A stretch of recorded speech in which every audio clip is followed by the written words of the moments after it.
ہم تو حضور غوث پاک کی دربار میں بھی یہی دعا کرتے ہیں کہ مولا علی کا صدقہ گنجے شکل کا صدقہ میری راج وقت اللہ میں فقیر ہوں تمہارا سرکار نظر کرم خدا سرکار غوث اعظم نظر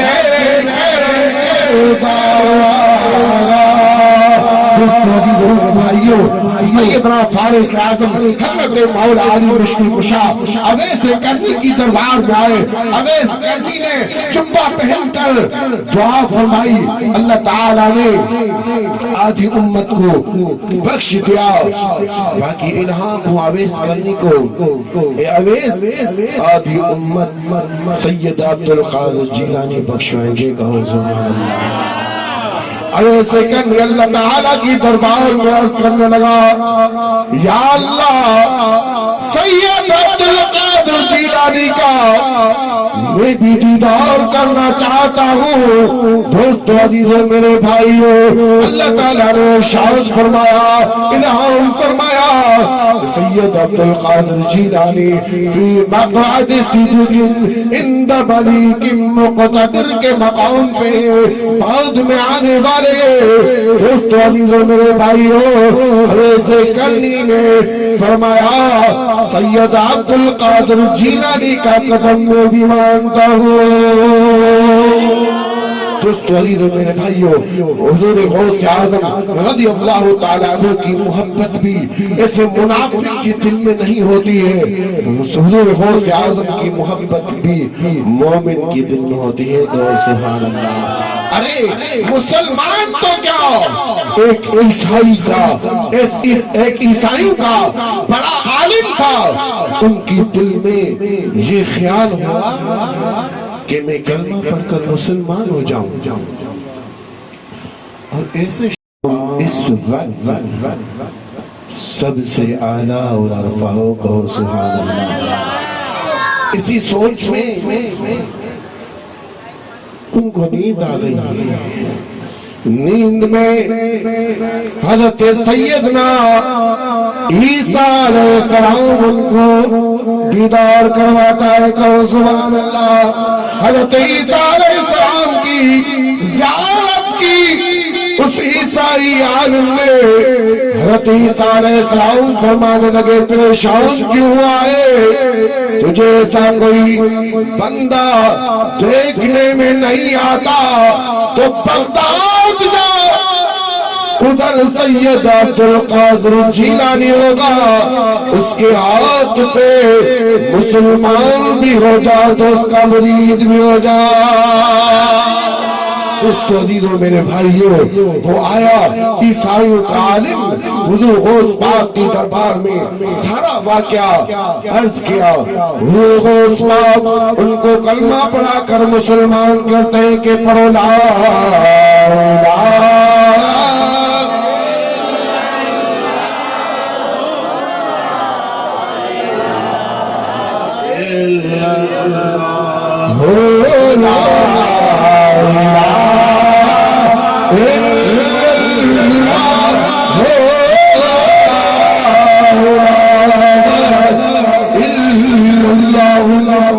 رسول اللہ صلی اللہ علیہ وسلم. دوستو عزیزوں میرے بھائیوں حضور غوث اعظم رضی اللہ تعالی عنہ کا مقام وہ تھا. ایک مرتبہ ایک مجلس میں بیان فرما رہے تھے.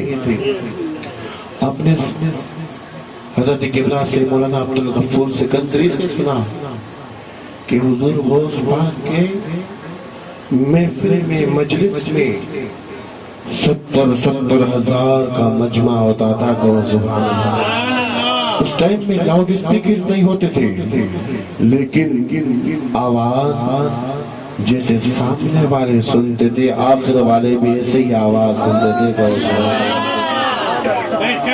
حضور غوث پاک کے محفل میں اللہ کے ولی بھی ہوتے تھے، عالم، حافظ، قاری، مفتی، قاضی بھی ہوتے تھے۔ اس محفل میں کافی سارے علماء کرام، اولیاء کرام بھی تھے۔ ایک اللہ کا ولی تھا جس کا نام تھا سید، جس کا نام تھا شیخ علی بن ہیتی رحمت اللہ علیہ کا، سبحان اللہ۔ حضور غوث پاک بیان فرما رہے تھے، حضرت شیخ علی بن ہیتی رحمت اللہ علیہ کو نیند آ گئی۔ حضور غوث پاک نے اپنا منبر چھوڑا، کرسی چھوڑی، حضرت شیخ علی بن ہیتی رحمت اللہ علیہ کے پاس آ کر کھڑے ہو گئے اور پڑھنے لگے، الصلاۃ والسلام علیک یا رسول اللہ، الصلاۃ والسلام علیک یا حبیب اللہ، الصلاۃ والسلام علیک یا رسول اللہ، الصلاۃ والسلام علیک یا حبیب اللہ۔ صلاۃ السلام کے نذرانے پیش کر رہے تھے، کچھ وقت بعد اپنے منبر پر جلوہ افروز ہو گئے، اور حضرت شیخ علی بن ہیتی رحمت اللہ علیہ آرام میں تھے۔ جیسے حضرت شیخ علی بن ہیتی رحمت اللہ علیہ کی آنکھ کھلی، حضور غوث پاک منبر پہ بیٹھ کے فرما رہے تھے، اے علی بن ہیتی، خواب میں کس کا دیدار کر رہے تھے؟ سبحان اللہ۔ حضرت شیخ علی بن ہیتی رحمت اللہ علیہ عرض کرنے لگے، کبرا میں خواب میں آپ کے نانا رسول اللہ کا دیدار کر رہا تھا، سبحان اللہ۔ آپ فرما رہے تھے، اے علی بن ہیتی، میرے آقا، میرے محبوب، آپ کو کیا حکم فرما رہے تھے؟ عرض کی، کبرا سرکار دو عالم صلی اللہ علیہ وآلہ وسلم نے حکم فرمایا ہے کہ آپ کی مجلس میں بیٹھا ہی رہوں گا، سبحان اللہ۔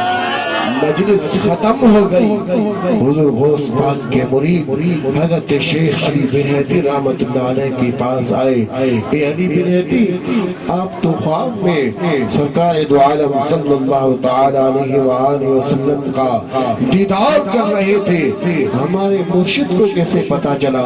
حضور غوث پاک کو کیسے پتا چلا؟ حضرت شیخ علی بن ہیتی رحمت اللہ علیہ فرما رہے تھے، میں تو خواب میں اپنی دل کی آنکھوں سے دیدار کر رہا تھا، حضور غوث پاک اپنی ظاہری آنکھوں سے اپنے نانے رسول اللہ کا دیدار فرما رہے تھے۔ تو پھر ہم کیوں نہ کہیں کہ سرکار غوث اعظم نظر کرم خدا میرا خالق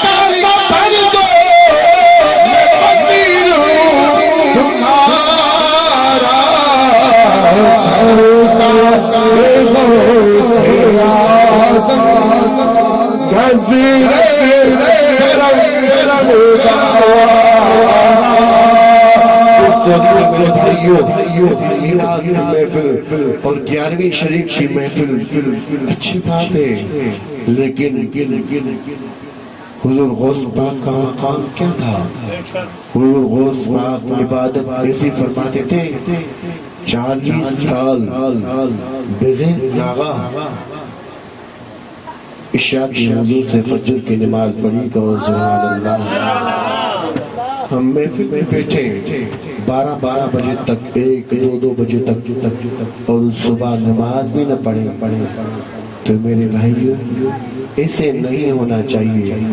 جو حضور غوث پاک کا سچا مرید ہے وہ اس کو نماز لازمی پڑھنا چاہیے، کہو سبحان اللہ۔ اور حضرت مولا علی مشکل کشا کی محبت کی دعویٰ کرتے رہے کہ حضرت مولا علی مشکل کشا کی محبت ہمارے دل میں ہے، اہل بیت کے نظام کی محبت ہمارے دل میں ہے، اہل بیت کا تو یہ مقام تھا۔ حضرت مولا علی مشکل کشا فرماتے ہیں کہ میں جب تک سجدے سے سر نہیں اٹھاتا جب تک میں اللہ کا دیدار نہ کر لوں گا. سبحان اللہ.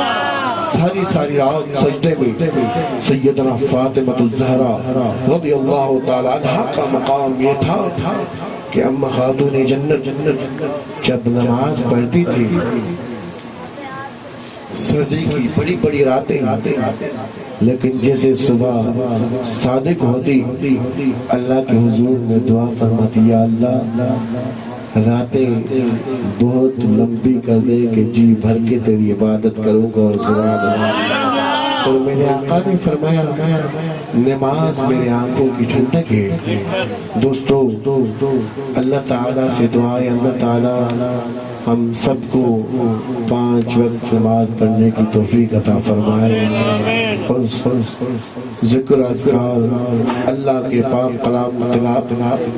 پاک کلام کی تلاوت کی توفیق عطا فرمائے. اور جیسے اللہ کا ذکر کریں گے گھروں میں تلاوت قرآن کی گھروں میں کریں گے خدا کی قسم ہے مجھے اس گھر پر اللہ کی رحمت اور برکت کا نزول لازمی ہوگا. اللہ تعالیٰ سے دعا اللہ تعالیٰ میرا کہنا آپ کا سننا اپنی بارگاہ الہی میں مقبول و منظور فرمائے. ہمارے مہمان ثنا خواہ میرا دل کرتا ہے ایک منقبت اس کی بھی سننے کا ہوں. سبحان اللہ. الطاف جتا نے بابا مجھے نہ لے چاہاں تو آئندہ پریون پروری بھی پڑھ مولا علی مشکل بشاید.